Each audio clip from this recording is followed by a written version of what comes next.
Welcome back, everyone, and welcome to I'm Fun Now. I'm your host, Sazan, and I am so excited about today's episode.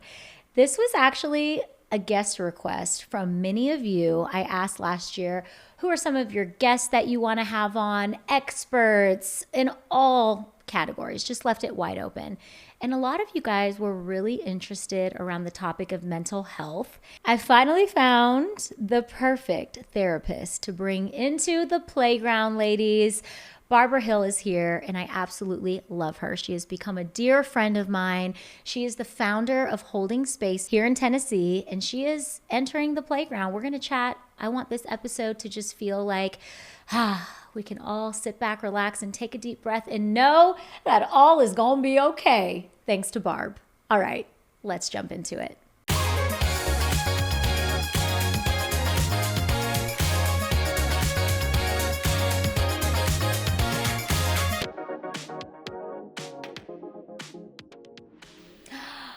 Barb, welcome to I'm Fun Now. Oh, I'm so glad to be here. Yay! I'm so glad you're here into the playground. Today we're going to have some fun, but we're also going to get real. Yeah. And these listeners of mine who have become my soul sisters of the world, they all sent in some questions, and many of them even left some little voice notes on the hotline. So today we're going to play some of those. I'm really excited to just press play and hear your hearts out, ladies. Like, this is the time to ask those questions, because now I actually have a professional here to answer some of your heart-filled real talk questions. So I'm going to keep the names anonymous just because I want to honor you guys listening. But Barb and I are going to spend the next 40 minutes or so and just sit with you all in some of the seasons of life that you're in right now. And we are going to roll up our sleeves and we're going to have sister chat. Are you ready, Barb? I'm so ready. Okay, so I'm actually going to start with a question that I wanted to throw out there, because to me, this is a little bit of an icebreaker, but also I think something lately I've been hearing a lot. And it's like, okay, let's talk about Chat GPT and people using AI as their so-called therapist. Have you heard about this? Yes. Let's hear this from your angle. And what is the actual truth behind that? Like, let's debunk it. Is ChatGPT your therapist? Such a good question. This is a question that's circulating a lot. I've seen a lot of stuff online from therapist friends too that are talking about it, addressing it, sharing opinions and perspectives. It's interesting because I was actually selling something on Facebook Marketplace the other day, and I ended up having a conversation with the lady who was selling me this item, and she found out I was a therapist. And in the conversation, she was like, "What do you think about ChatGPT as like a therapist?" Oh, nice. And I was like, well, I think the built-in limitation with ChatGPT operating as a therapist is that it's mostly going to validate without challenging. So I think that's like the first initial limitation that comes to mind if people are using that as the primary source of insight or perspective for their lives, is that it's going to lead with validation, but it's not always, of course, going to accompany that validation with challenge or deeper questions that could maybe get to the heart of what's going on for that person. Oh, interesting. Like the way that AI is wired, you're saying, it's kind of like your best friend that tells you what you want to hear, not necessarily maybe what you need to hear. Okay, so it is one of those things too where it's not a real human, right? Like if we talk about artificial intelligence and where it's going in every industry, I know with content creation, anyone and everyone now is using it to even create certain things and to like systemize their worlds, which I totally get for that. But when it comes to looking at AI as if it is like a person that you can connect with, that is where I think we are struggling right now as a society, because it's like, wait, this is not actually a real person. And it's easy to like forget that, because chat can be really helpful in a lot of ways. Right. And so that's really good advice to know, like, just be aware, guys, that Chatiana, that's what I call her, Chatiana, as great as she is with the spreadsheets and all the things, it is not the source to go to when you genuinely maybe need to seek more support for health, around mental health. So that's okay. I'm glad we debunked that. Okay, here's a question we got. When life feels loud, what's the simplest way to come back into my body and feel safe again? Isn't that a great question? That's such a great question. So when life feels loud, what's the best way to get back into our bodies? Yeah, and I think sometimes I don't know about y'all, but I think of these larger than life things I have to do to like, oh my gosh. But it's like the simplest things, right? So what would you say to that person who maybe spirals down the noise of life and is just like, whoa, I need to get back to my center? Is that even really a thing? Like, do we really have a center? I think we do. I mean, the first thing that comes to mind is just how overstimulating our world is. I mean, from devices to just the society and the world that we live in, we're constantly being stimulated. And then if we think about not just the external stimulation, but the internal stimulation, that inner critic that might be really loud, or the rumination that might be really loud. So it's kind of coming at us from both ends. We have a lot of external stimulation, and then we have a lot of internal stimulation, and those two often just like collide into each other. So it makes sense that life would feel loud. And sometimes just starting from a place of that makes sense. Of course, that life feels loud because there's a lot going on outside of you and on the inside. And then second to that, I think it's the way that the question is structured is great, because when things are loud, whether internally or externally, it does take us out of our body. And that's when we go to distract or numb or self-medicate, because sometimes to be in our body when it's loud is really overwhelming. Oh, wow. That's a visual. Like you almost step out of your body when things get loud, and it's like trying to get back into your body to regulate, right? All of the things. That's amazing. Wow. I feel like motherhood and the chaos of motherhood, I've had to kind of learn how to go with the flow of the noise, but there are some safeguards I think you can have for yourself. So that's really interesting. So you're saying first pinpoint it. Be okay to say like, whoa, things are loud right now. Yeah. Like that is important to name it. Yep. And then you're also saying like to be aware, like when you're stepping out of your body, it's like, so how do we get back into it? Like, is it go for a walk? Is it like, what would you recommend is something very simple that anyone can reach for? Yeah. Well, our breath is one of the greatest gifts that we have. And so breathing helps us get back into our bodies, and just breathing intentionally, because for any of us, when we've been overwhelmed or overstimulated, one of the first things that changes is our breath. It gets fast and it gets shallow, and it's just right here. So when we start changing our breathing patterns and we breathe intentionally, deeply, slowly, mindfully, that helps to bring us back into our body in a way that creates safety. Oh, wow. It's like when you work out, I'm realizing I can go further if I'm breathing through it, you know? Oh, that is so good. Oh man, y'all, this is going to be good. Already a couple questions in, and Barb is she's hitting it. Okay. Okay. So this next question is a good one. You know, I'm Fun Now is all about reclaiming our joy here. A lot of us come from various seasons of life. Some of us have gone through the hamster wheel of just constant burnout or just reacting to things. And it's just, this show is about let's reclaim our joy. Let's get back to that. And so somebody asked, why do adults feel guilty for joy? And how do we unlearn that? And it's funny because we talk a lot about like this childlike joy that we all are kind of envious of our kids because it's so innocent. You don't have to tell a kid like, hey, have fun. They just have fun. And so why do we as adults almost feel guilty for joy? And like, how can we unlearn that pattern if we do struggle with that? I love that question. Gosh, I feel like there's so many reasons why that happens. And in some ways, it almost feels like a natural evolution of becoming an adult. There's this like built-in idea that joy is juvenile and it's childish. And I love this distinction between childlike and childish.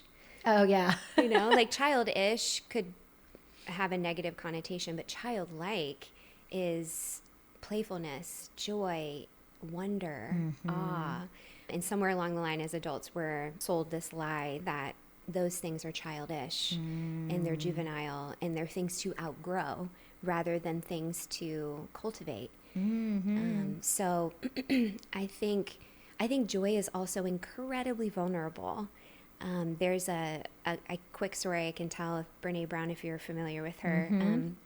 She tells this story about how she's in the car with her family and they're on a road trip and they're having this beautiful, joyous family moment. They're laughing and everybody's enjoying each other. And then right in that moment, her mind flashes to something she saw on the news that was incredibly traumatic. And as she gets immersed in this flashback, so to speak, she yells at her husband to stop the car. Oh, wow. But the car was already parked. But she was so lifted out of her body, out of that moment, in a moment of joy. And the way that she kind of unpacks that is that joy is the most vulnerable emotion we can feel. Wow. Because it asks us to be unarmored and unguarded.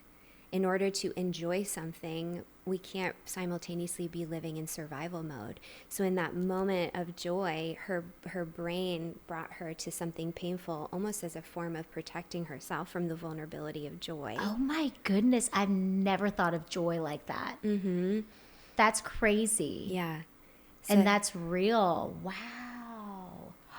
So it almost like she fled from it. Yes. Like in that moment where she's experienced, it's almost too hard to believe that this joy is mine to have. And what do we naturally want to do is like go to this default place where it's like you don't get to have that. So you find those safeguards that are actually like not even, you shouldn't even have to do that. But just giving yourself that permission to step into the vulnerability of joy. There's so much joy to be had there. That's really, that is great. Wow. Yeah. There seems to be, right, like in the world of Christian faith, and I know both of us, we are, you know, of the same faith and we're believers. There seems to be, I see both sides. I see a side where women, they see having like just a mental coach, mental like therapist, having a licensed professional, it almost feels like they guilt themselves even out of that. And it's like the two can't overlap or something. Like, you know, if I've got God, it's like he is going to deliver me of this. And I've seen deliverance, and I am not saying that that's not true, but I want to talk about just the importance of advocating for our mental health, even as women in Christ. Can you talk about that from the angle of where you sit, you know, being a licensed professional, but also a woman in Christ? Why is it so important that we get curious about our brain and that we ask ourselves those questions and we dig deeper with someone? Yeah, there's so many different facets to this. The first thing that came to mind when you were asking the question was this idea that somehow as people of faith, we've attached faith with certainty. And when we are struggling mentally or emotionally or spiritually, struggle introduces uncertainty. And ironically, as people of faith, we've almost become allergic to uncertainty. There's this like distaste for it. And we assume that, well, if I have God, if I have a relationship with God, it should eliminate uncertainty, or it should eliminate the need for other resources or support. And it makes me sad, to be honest, because God designed us as mind, body, spirit, and for all of these parts of us to work in tandem with each other.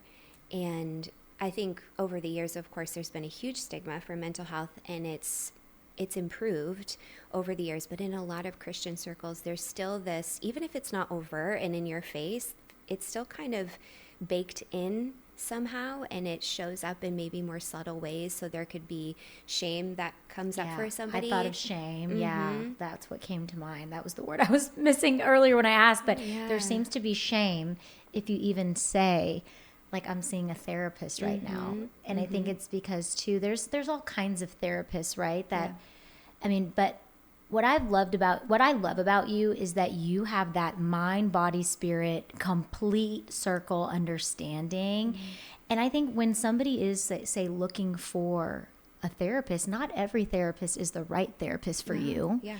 And so it is a little bit of like shopping around. It is a very vulnerable process of uncertainty. Like, oh my gosh, I got to find somebody who, like, what advice would you give if any of these women here are like, man, I've been really like, I've had that on my bucket list or my to-do list, just to like actually maybe step out in faith and find somebody to help coach me and therapy me through some of this stuff. Like, where does somebody look when it feels like a needle in a haystack today? Yeah. What advice would you give them? I mean, I guess I would encourage, there's nuance to this, but I would encourage you to maybe go to your community. I would imagine that maybe some of the close people in your life, I would hope, maybe have a therapist or know somebody who knows a therapist. So maybe start there. And if your community isn't one that supports seeking out mental health, there are some websites. I mean, you could go to Psychology Today and you can put in a ton of filters that will help to weed out therapists that might not be a good fit for you. And then you just have a call with some of them and see if they feel like a good fit, and to come with questions. Ask them about their faith. Are they a practicing Christian? What does that mean to them? There's a number of questions that, of course, I could share that would help to fine tune whether this person would be a good fit. And then sometimes it's just getting in the room with them and seeing how it feels. That's like, true. Does this feel like relationally? Because the relationship between a therapist and a client is exactly that. It's a relationship. Yeah. And it needs to feel like a good fit. And after like the first couple sessions, you're probably going to have a good sense if this is somebody who could meet me where I am.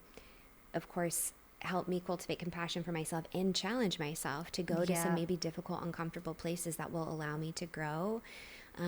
So I think backing up a step too, of recognizing that if God designed us as holistic beings, then I would say that God would want you to have the support that you need to take care of your mind and your emotions and your heart.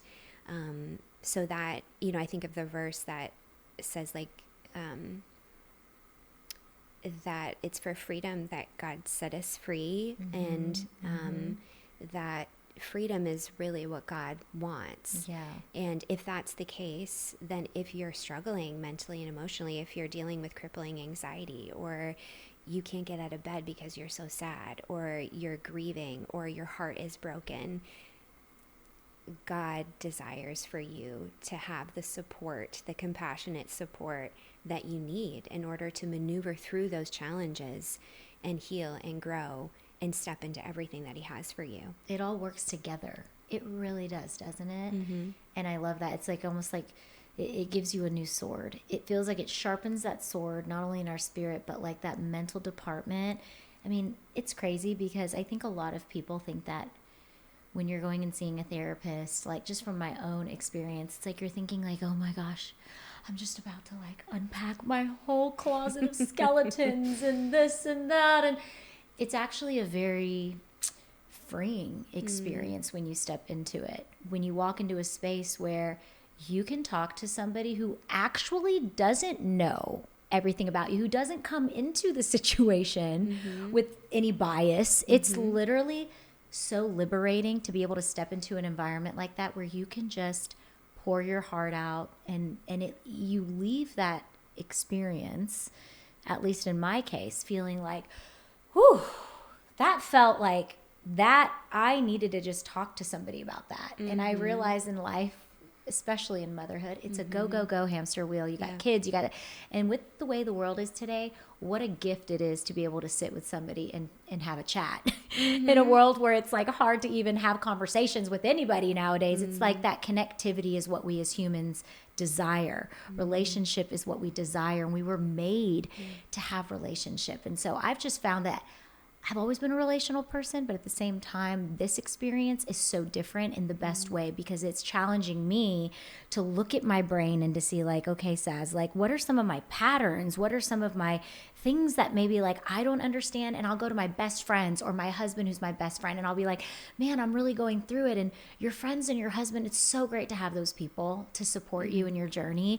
But sometimes you genuinely need somebody who gets it, somebody who's professional, somebody who's studied it, who has a license in the mind. And so that's just been so liberating. And I want that for everybody listening. I would love for everybody to find that space where it's like you can be yourself. You can take the pressure jacket off, as we've been talking about in the last few episodes. Like, it's not about reinventing ourselves this year. It's about returning back to. And it's just these simple things when we look at ourselves and say, I need help. I need help in this area, or I need support. And so this question is a really good one too, because going back to relationships, when you have people in your life, people giving unsolicited advice or even giving you that can also cause so much stirring in the mind, because you're like, okay, now I'm thinking even more. And I'm like, so how do we actually set healthy boundaries without feeling like we're disappointing everyone? You know, when we have relationship all around us,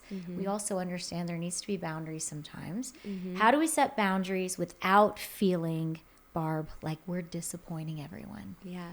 Well, I don't know if y'all will like this response, but give it to us, girl. We like a sassy sister in the playground. I think the reality is that you most likely, especially in the beginning, will feel like you are disappointing other people. I think whenever we set boundaries, especially when we are not accustomed to setting boundaries, there is going to be a whole lot of tension internally. We are going to feel guilty. We're going to feel like we've disappointed somebody. And you know what? If the people in our lives are not used to us setting boundaries, they will feel disappointed, and you will feel it from them. Dang. So there will be a kickback, because we could go into down a whole rabbit hole with I love it. I love where your mind goes. I want to be in her brain right now with like a camera on the wall. Follow Barb's brain. Oh my gosh, during the podcast. A lot of rabbit holes. Because you're probably like, oh gosh, we could hit this. Yeah.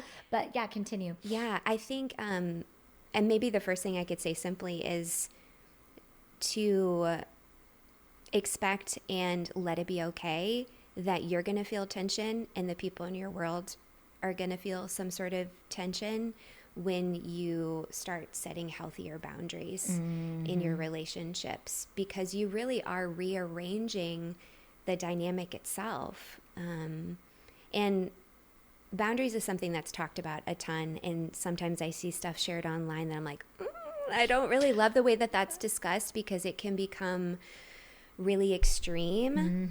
Because I would say at the heart of setting boundaries is for the preservation of that relationship. The reality is that if we don't set boundaries, healthy ones, then we run the risk of that relationship breaking down, and we lose the integrity or the quality of that relationship, or we lose it altogether. Yeah. So at the heart of setting a healthy boundary is not to cut someone off or eliminate them from your life. It's actually because you value the relationship and you value it being a healthy one, that you're willing to take the risk of being uncomfortable, and you're building a tolerance for other people's discomfort with your boundaries. So I think first saying, you know what, like setting a boundary is actually going to be probably really uncomfortable for me and everyone else in my world. And I'm not looking to fall on either extreme. Like in the therapy world, we would say there's rigid boundaries and then there's porous boundaries. Okay. So porous is we're letting everything in. There really aren't any boundaries. And then with rigid, it's hard. It's rigid. So nothing's coming in, nothing's going out. And fear is really the motivator for either one of those different fears. But we're hoping to be there in the middle where there is malleability, there's flexibility in our boundaries. But there's enough structure there that we can stay connected to ourselves, honor ourselves in our lives, as well as honor and love and care for the people in our world. We're trying to do both. Yeah, you're trying to do both. That is really great. Because I'm going to give you an example just for fun.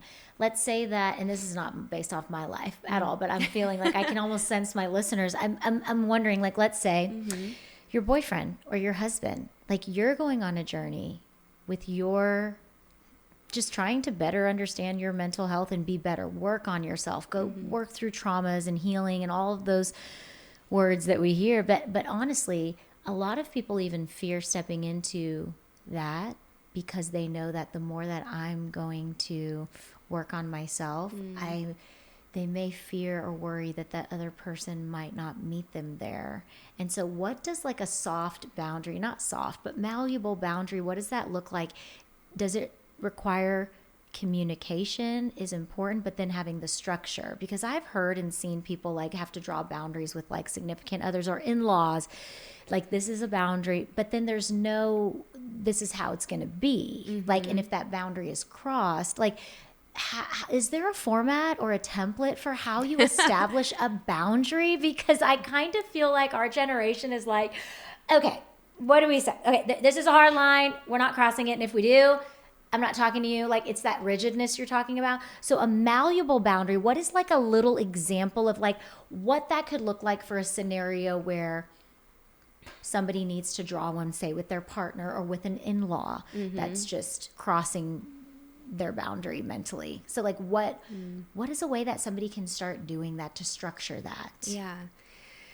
Well, the first thing that comes to mind is the importance of how that's communicated. And what I mean by that is if you feel like a boundary needs to be set, let's say there's been a violation of an internal boundary or a boundary for you and you're preparing yourself to communicate it, I think it's really important to take responsibility for your internal experience, to take responsibility for this is how this feels for me, and the other person is not going to know unless I communicate it to them. We're not telepathic. We can't read each other's mind. So going into that boundary setting conversation, firstly, I mean, I think it requires some humility.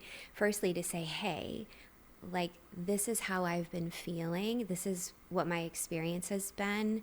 And I wanted to let you know. And that's you taking ownership and responsibility for what's been going on inside of you, not setting the boundary to place fault or responsibility on the other person, because maybe initially they didn't even know that they were violating a boundary or that they were upsetting you in some way. So coming out of like, hey, I just wanted to let you in on how I've been feeling and what's been going on for me. And in light of that, make the request. This is my requested boundary, whether it's around communication or let's say like a dating couple, like there's a boundary around like how they spend their time or how one person prefers to spend their time, to make the request. Hey, given what I just shared about how I feel, this is the request. And then let it be a dialogue. This is not a monologue, right? This is not like, I'm telling you what doesn't work for me, end of story, period. And that's usually kind of what we see in here. Right. Yeah. So it's a dialogue because this is a relationship. So let the other person have a voice. 2-way street. Oh my God, my husband was here right now. He'd be like, yes, Barb, preach it. Oh my gosh, I love that. Okay, this question was, and this is our last question before we head into voice notes. All right. Okay. I'm in a season right now where I feel behind in my life. From a professional, I'd love to hear any advice and encouragement on that. Just feeling like you're behind. Maybe it's the worldly FOMO, or you're just actually feeling behind on where you thought you would be by now. What would you say to somebody who's in the trenches of that? Yeah, I mean, my heart goes out to the person who's feeling that way, because I would imagine all of us at different times in our life have felt that way. Comparison really intensifies those feelings. We look around and we evaluate our lives based on other people's and where they're at and their success or whatever it might look like. And then we look back at ourselves and we feel like we are lagging behind. And there's a lot that I could say to that, but I always firstly want to start from a place of compassion of like, that's a really hard feeling to have. Feeling like you're behind, and especially if there are desires and hopes and dreams and goals that you have and they haven't come to fruition yet. There's actually a particular devotional in my book that comes to mind. It's actually called When You Feel Left Behind. And there's a lot that's said in that, but I talk about how sometimes I use the imagery of the children of Israel going into the promised land when they're delivered out of Egypt, and this idea of standing still. And sometimes when we're standing still, it feels like we are being left behind or we are behind. Not moving, yeah. Right. But there's a lot of really valuable things that are taking place in our lives in those seasons. But they just don't, they might not look like other people's, and they might not look like other seasons in your life will. But I guess maybe the question to ask ourselves is, in this time in my life where I feel left behind and things maybe feel slow and they haven't come to fruition yet, where is the value here that maybe I haven't seen? The value in something deeper that is happening inside of me, something that God wants to impart to me.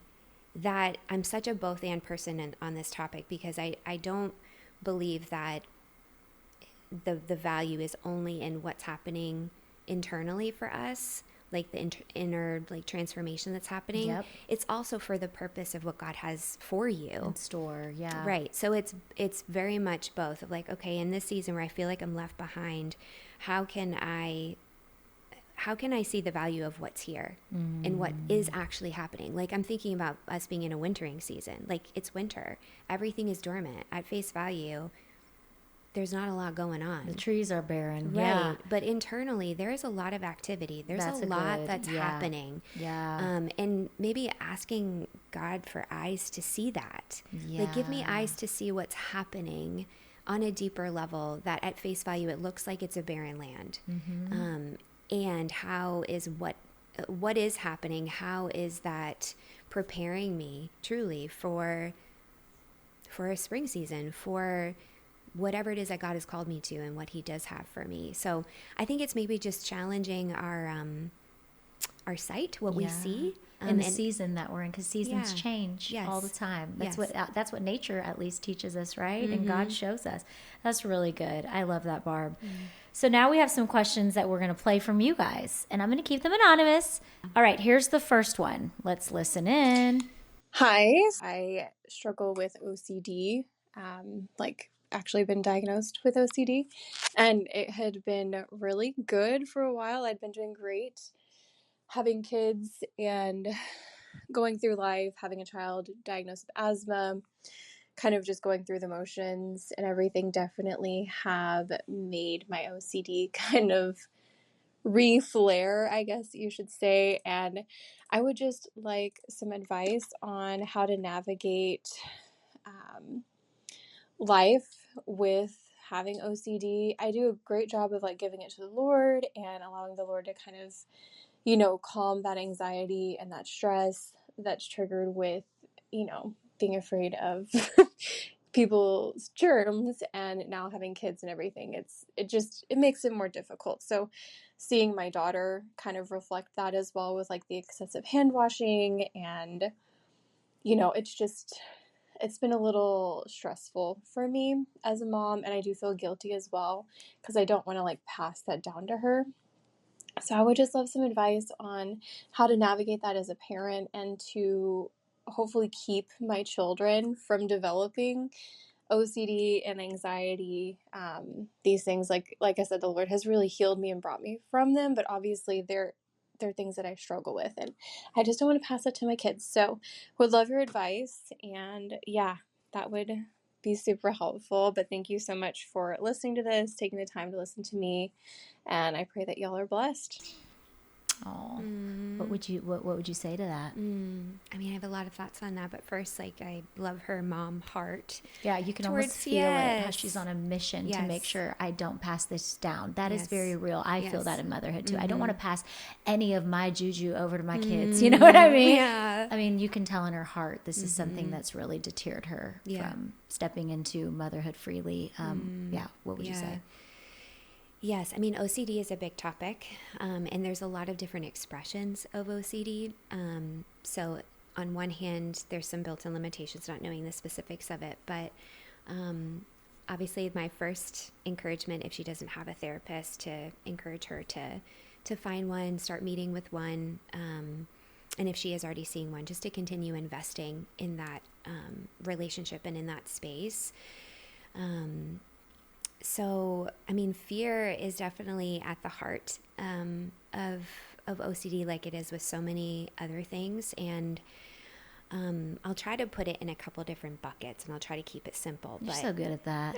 The visuals, the buckets, the trees. Come on, Barb. I know, I can't help myself. You need a coloring book launch next. I know, I should. Oh my gosh, I'd love that actually. Okay. The first bucket is when we think of just OCD as a manifestation of trauma. When we experience any form or type of trauma, it often gives way to OCD because when we experienced any one of those things, there was a loss of control, there was a powerlessness, there was fear, there was survival. And one of the sentiments that I hear a lot from new moms or new parents is they love their children so much, and when there's high value, there can be high fear. I can sit with that and say amen. True. Yeah. Yeah. So sometimes if there's some trauma stuff early in somebody's history, then when somebody becomes a new parent, it can like activate some of that because you have this precious little being that you value so highly and you love so much, and you don't want any harm to come to them, that it can increase the fear that you might already be grappling with yourself. So there's very specific ways that OCD is treated, but I think simply put, I think getting curious with a professional about maybe where some of this originated. Yeah. And to also, without overly pathologizing it, to see like, oh, some of the fear that I have is actually connected to what I value. That yes, some of the fear is related to trauma and it's related to other things, and knowing a little bit better about where all of that originates, and also recognizing that for this precious woman, that she cares so deeply about her family and being a good mom and keeping her daughter safe. And if germs feel like a threat to her daughter's safety, then of course she's going to label that as an intruder. Yeah. And something that she needs to eliminate, she needs her daughter to eliminate. So I would say first, get curious with a professional about maybe where some of the OCD patterns originated. Pinpointing it. Yeah. And then also recognizing like it makes sense that I would have a threat response to protect something and someone that I love. Yeah, and it's stemming, like you said, from this place of fear and fixation. That's good. That's really good. Okay, I want to get to as many of these as we can. So here we go, girl. Hi. My question would be, what is the best way to help your brain not go into a PTSD or a panic attack when you have a trigger?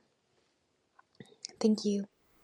I'm kind of like, ooh, yeah, I can relate to all. I'm over here taking notes because I'm like, oh, yeah, I want to know this answer too. Yes. Trigger. I mean, that word, by the way, gets kind of loosely thrown around a lot, like trigger. Don't trigger me, trigger. I mean, but let's talk about a real trigger, what that is. And then what she's saying is like how to avoid getting into that panic state when something does trigger you. Yes. I mean, when we're talking about trigger, I don't think we can talk about that or PTSD without talking about the nervous system. Because what's happening when we are quote unquote triggered is that there is an activation of our nervous system, that we're either going into fight, flight, freeze, or fawn. And fawn is like maybe a less commonly known. Fun? As in I'm fun now? Or I wish. It's actually going to go have a good time. See ya.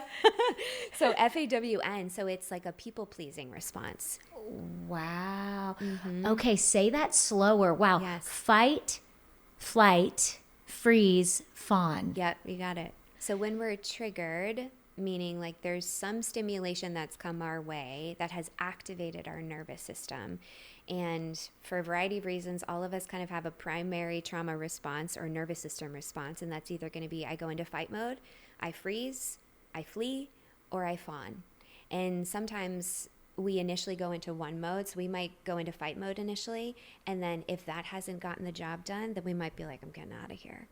So I think it's recognizing like, okay, my nervous system is having a response, and that's creating a whole chain reaction holistically, mentally, emotionally, physically, spiritually, in every way. My nervous system is now in charge in a different way. And so I would say that there's kind of, I guess it's a twofold response. One, it's recognizing that there is a very real nervous system response happening for you. And there's going to be certain things that you need in that moment to care for your nervous system, to help down regulate your nervous system response, to help calm you, ground you, get you back in your body. So that's breathing, that's walking, that's calling a friend, that's journaling.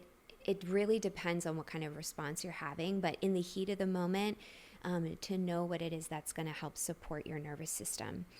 And then outside of a trigger, outside of the heat of the moment, it's practicing things and having routines to help support your nervous system so that the triggers are less and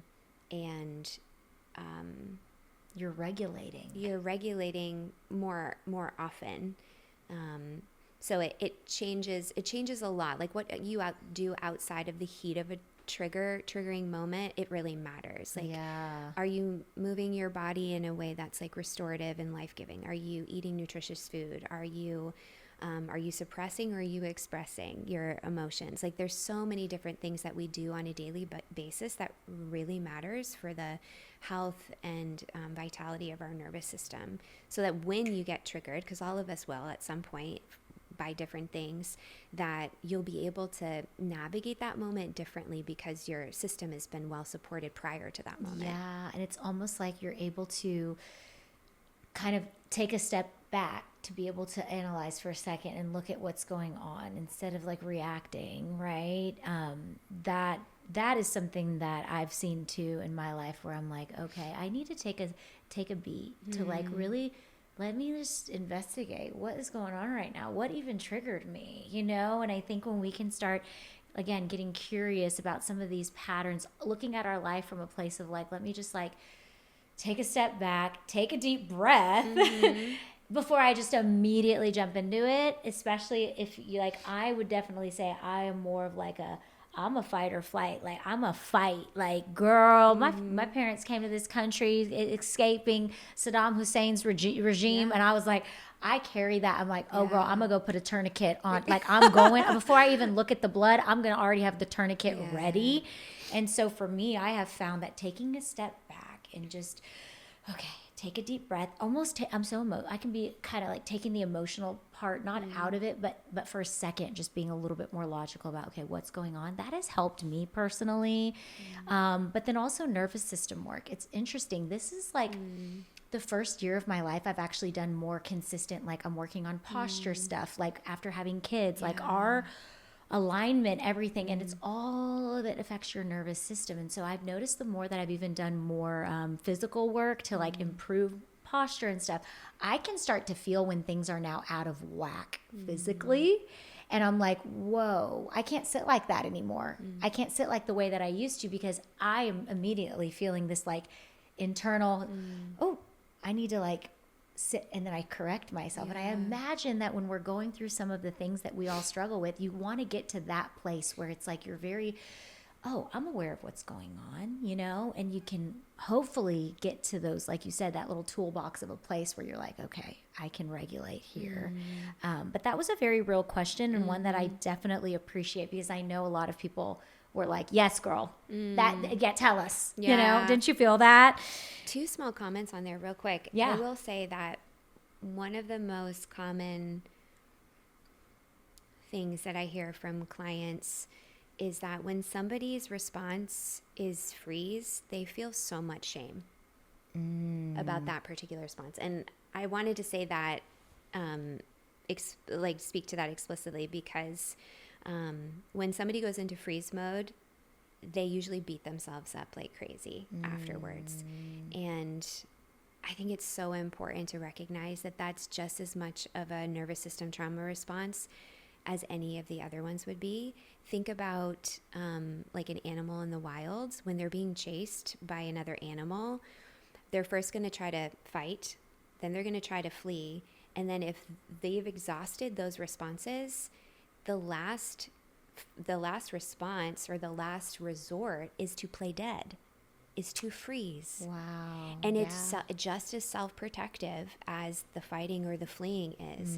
And so I say that just to take hopefully some of the shame out of that particular response, that if you freeze in moments when you're overwhelmed, just know that you're trying to protect yourself just as much as the person who fights That's or good. runs away. That is good. And for somebody who does freeze, what is one piece of advice that you would give to that person as like a step one if they were just like, what do I need to do here? It's probably a little bit different than some of the other ones, or are they all kind of the same in the sense where you just need to take a step back and breathe and some of that stuff you were saying?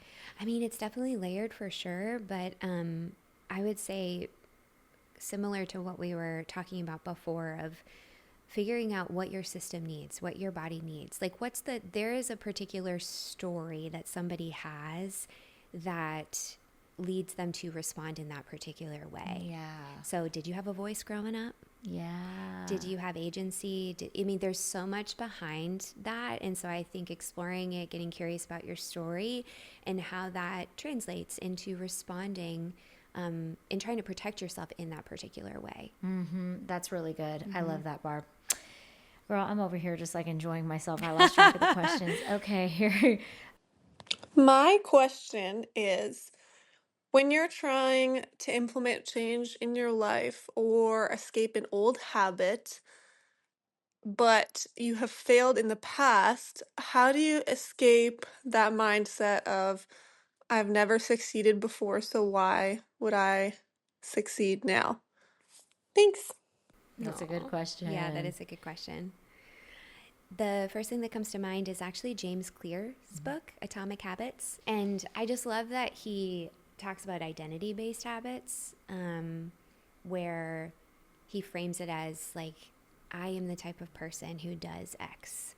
It's an investment in your identity, your true identity, who you really are, who you aspire to be. So that's just something that comes up when we think of breaking a habit, starting something new. There's so much narration that's going on behind the scenes, like she mentioned, of like coming up against like, I failed in the past, like I'm never going to be able to be successful at this. And it's those self-defeating, limiting beliefs that all of us experience especially when we're trying something again that we feel like we've quote unquote failed at in the past. And so I think first is like taking, again, as a classic therapist, like taking a step back and getting curious about like, how am I narrating this? And it sounds like she already has some insight on like the storyline that comes up for her and the limiting beliefs that come up, and start to challenge that. Like, what's a different way that I could narrate this moment? And what would be an identity-based place that I could come at this thing that I want to pursue or do? Like, that I am, I believe that, I mean, it's really changing your belief system. It's like, I believe that I am the quality and type of person who is choosing to do X, Y, or Z. And I think also having what we would call like a recovery mindset, which is, success can be defined in our world in like very binary ways. It's like you succeed or you fail. It's very black or white. But success also looks like trying, falling on your face, but getting back up and continuing.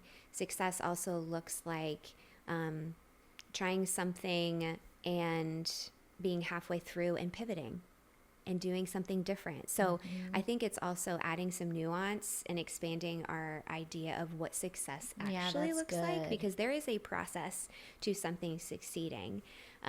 So just to kind of summarize it, I guess, is one, how am I narrating this? And how are those narratives or those limiting beliefs actually limiting me from stepping in to what I long for, desire for, and the identity piece, like who I am choosing to be. Life isn't happening to me. Like, I am choosing to be the person that God created me to be. That is so good. Man, with that mindset, we can take over the world. I love that. Okay, here we go. Hi. My question is on how to pursue your purpose. The last 5 years, I've been on my path of personal growth, spirituality. I even went back to school to pursue becoming a licensed therapist because I'm so passionate about all of these topics and being in alignment with who you truly are. And I've been on that path. I have flipped a 180 in my life. I don't even recognize who I was 5 years ago. I'm a completely different person. But now I feel held back in fully pursuing my purpose 1,000%. I feel like I've done a lot of work on myself and in my relationships, but now I want to take that next step. But it's hard for me to do it like practically, like hands on. What do I do? Because I've done the mindset work, I've done all of this inner growth inside of myself. But now it's when it comes to like actually taking the steps towards my purpose, that is where the fear lives. And I've journaled, I've meditated, I've prayed, I've done 1,000 million things to work on my mindset with fear. At this point, I think I just need actual action steps to just do it. And I would love if you have any advice on how to approach that. Um, because I'm ready, to spread my wings and fly. Thank you so much for your time and for listening and for doing this. I appreciate it so much. That's so good. So she's got a little bit of that Yeah. background, she said. So that's Yep. interesting. I always wonder, by the way, what it would be like to. I feel like that'd be hard for me to be like have all this knowledge, being someone who's licensed, and then applying it to my own life. Like I bet she gives the best advice to maybe outside people, right? But when it comes to maybe this decision for herself and stepping into it, Barb, she's like, oh my gosh, like this is a lot harder than I thought it would be. Like, Yeah. what advice do you have? Yeah. And I feel like you could really speak into this because you probably see from that similar angle in terms of you've also got the background in it. So what would you say to her about purpose and stepping into it intentionally? Yeah. Well, I mean, it sounds like she's well on her way. Like she's in the flow. Like I love hearing the insight she has, the perspective she has. She's invested in herself. She's, like she said, done a lot of deeper inner work that's prepared her for this moment. And I was thinking about sometimes like the difference between the idea versus the reality. Like when something lives theoretically inside of us as an idea, it doesn't feel as scary as stepping into the reality of what that means. And I've seen that for myself 1,000 times over.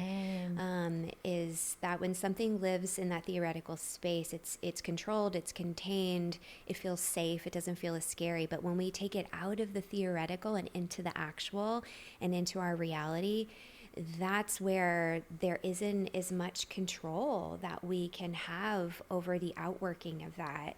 So I think just from a perspective standpoint of like, okay, like you are taking a lot of things out of the theoretical and you're taking it into your actual life. And whenever that happens, there's going to be an uptick in fear. It would make sense because there's less control when you're implementing any one of these things. And to be honest, I think part of it is just taking small steps, like small manageable steps in the direction that you know you want to go in. I work for a treatment center doing some contract work for them, and they have this saying of like, it's a 2-degree shift, 2 degrees. So I would ask her, like, what is 2 degrees from where you are?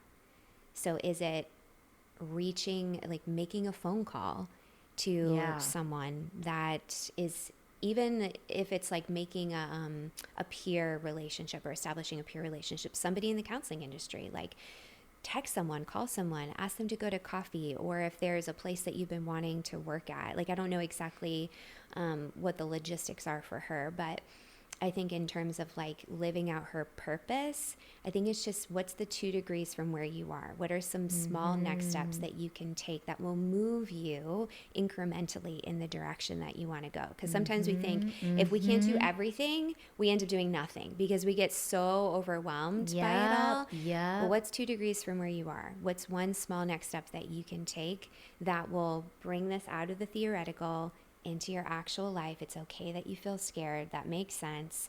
But what's one small step that you can take in that direction? That's really good. And sometimes just that initial, it's like slower, but it gives you the momentum to then eventually have that confidence to be like, oh, okay, like I got this. And then I remember when we were in California this last summer, I was going for a jog like in the canyon or something.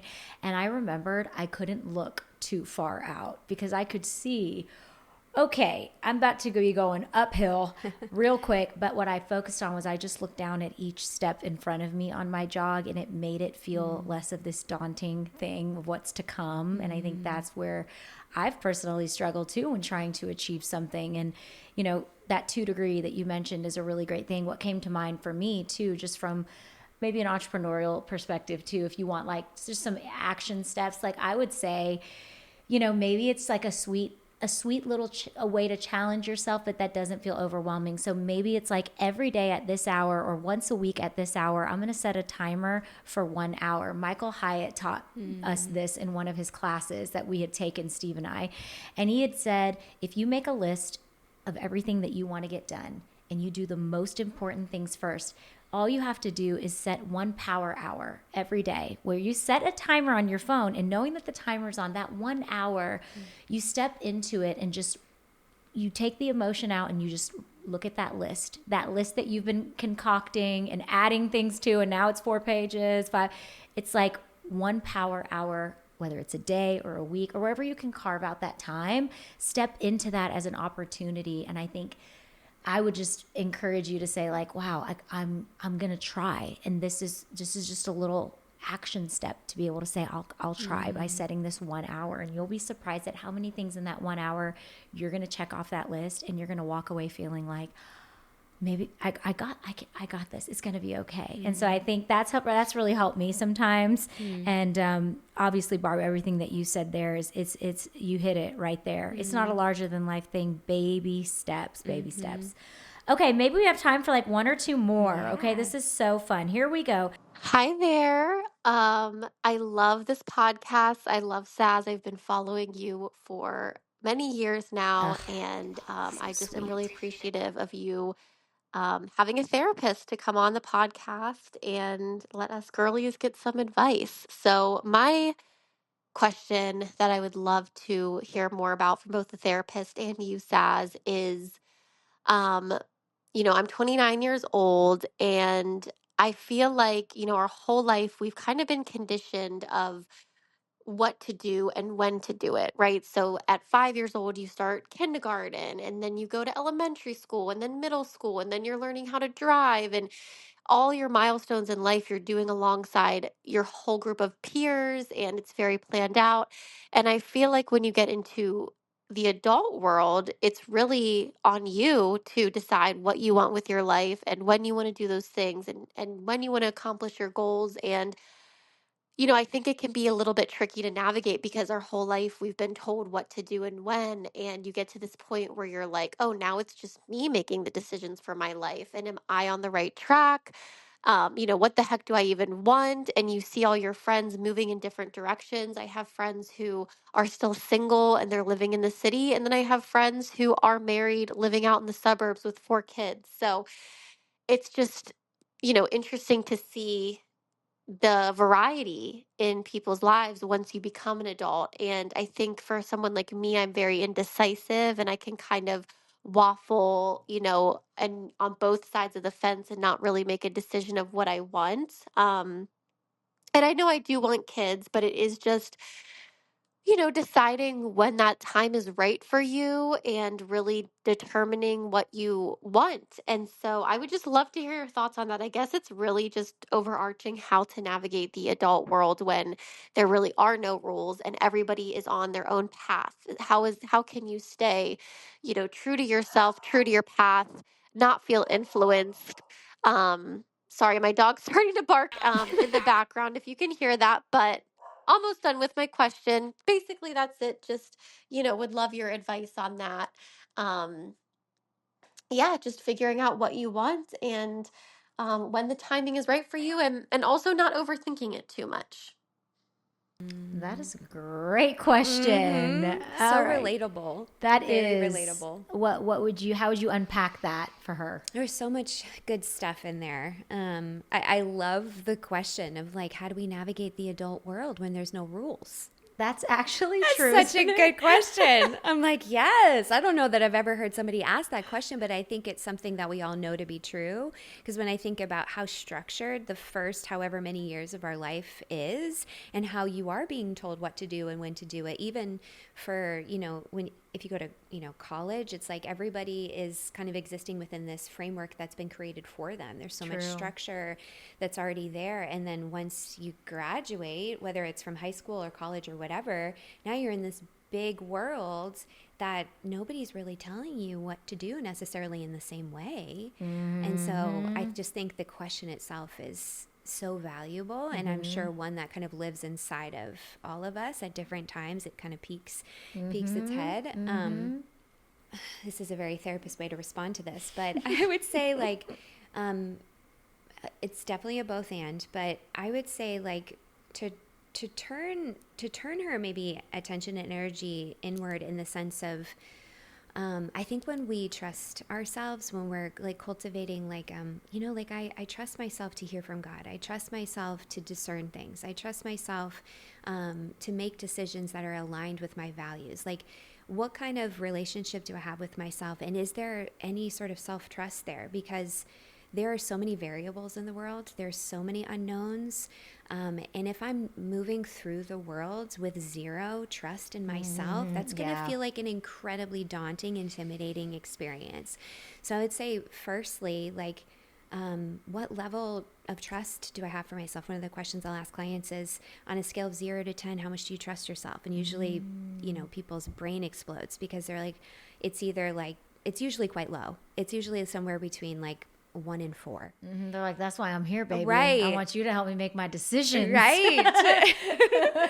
So I think it's cultivating that self-trust. And I would say, this might be a little soapbox, but I would say in the Christian world, sometimes we poo-poo this idea of self-trust. What are we poo-pooing, girl? Let me get the diaper out. Let me get the wipes. Here we go. Exactly. I can maybe see that as something that's anti-Christian. Right. I would really challenge that.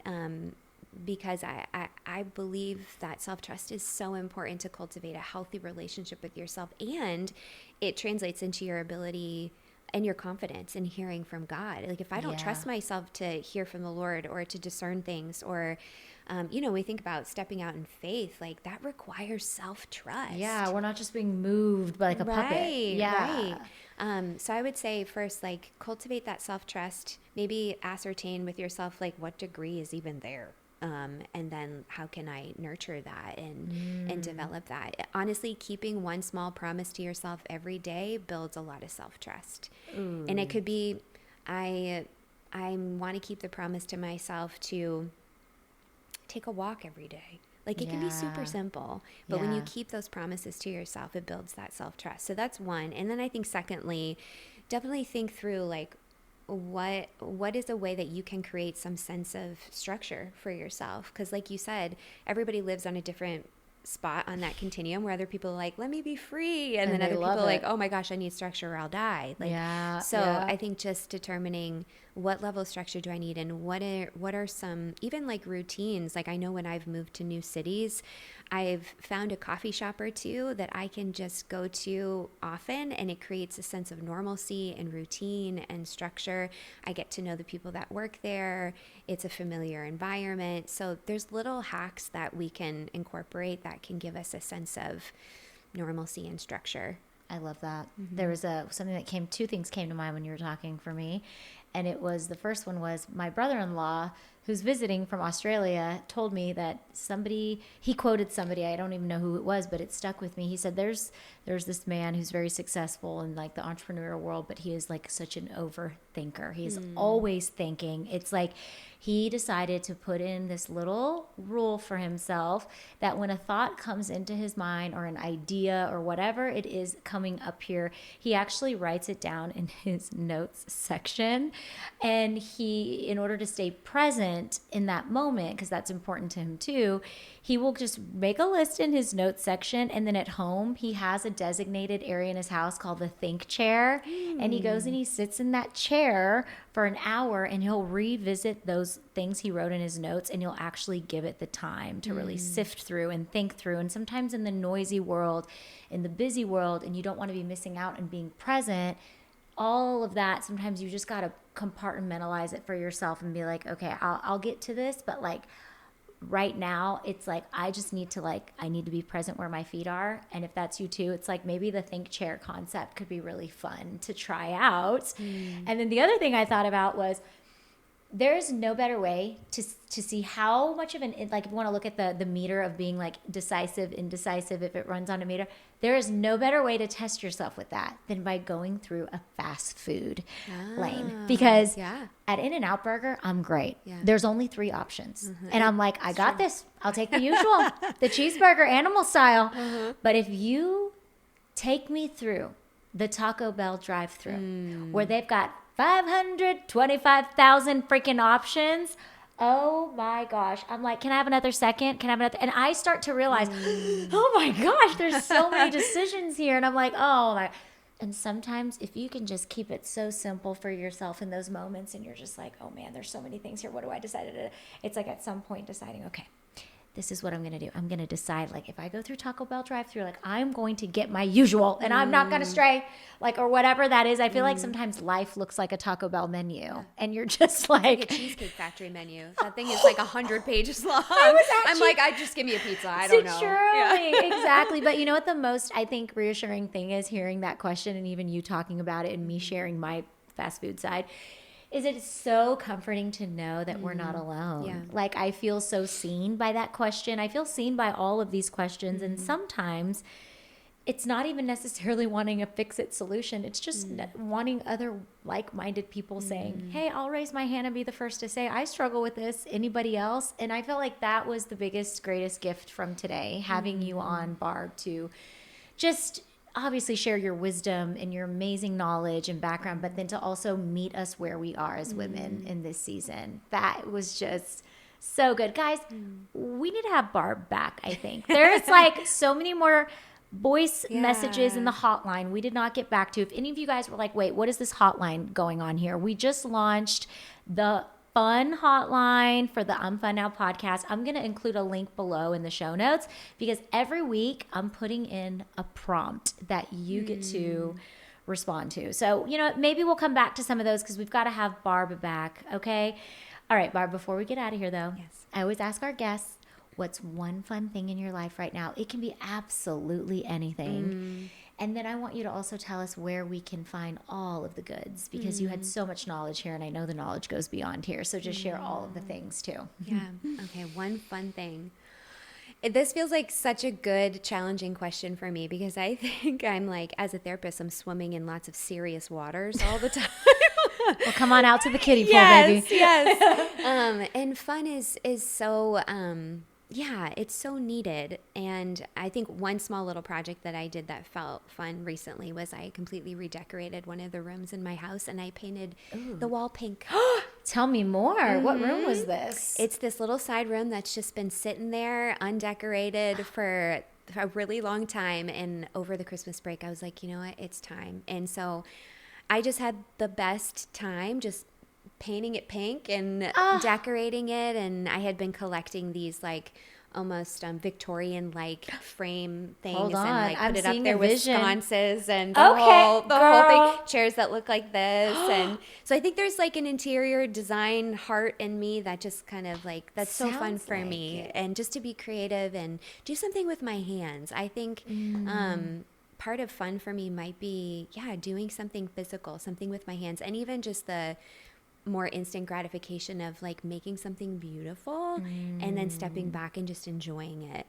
So something about using our hands, it's very like going back to the analog days of like, we don't need all the digital and I feel that too. I picked up like watercoloring and I just love it. I love doing scrapbooking, and that's so good. And it's funny because it's very similar to what you do, even though like you you help people in their lives and find the color in their lives, if you will. It's cool to see how you can, even now, that gift for you is going beyond. Like, you're looking at a corner of your house and you're like, okay, this space, like, you see, like, okay, I can make this space happy. Like, I want to bring joy into this space. I want to contribute. And that's actually really cool. I can see you doing some interior, and it wouldn't be super off brand. You know what I mean? I love that. Okay, now tell us, what you mentioned your devotional, which I love, like, and I have a copy of it too.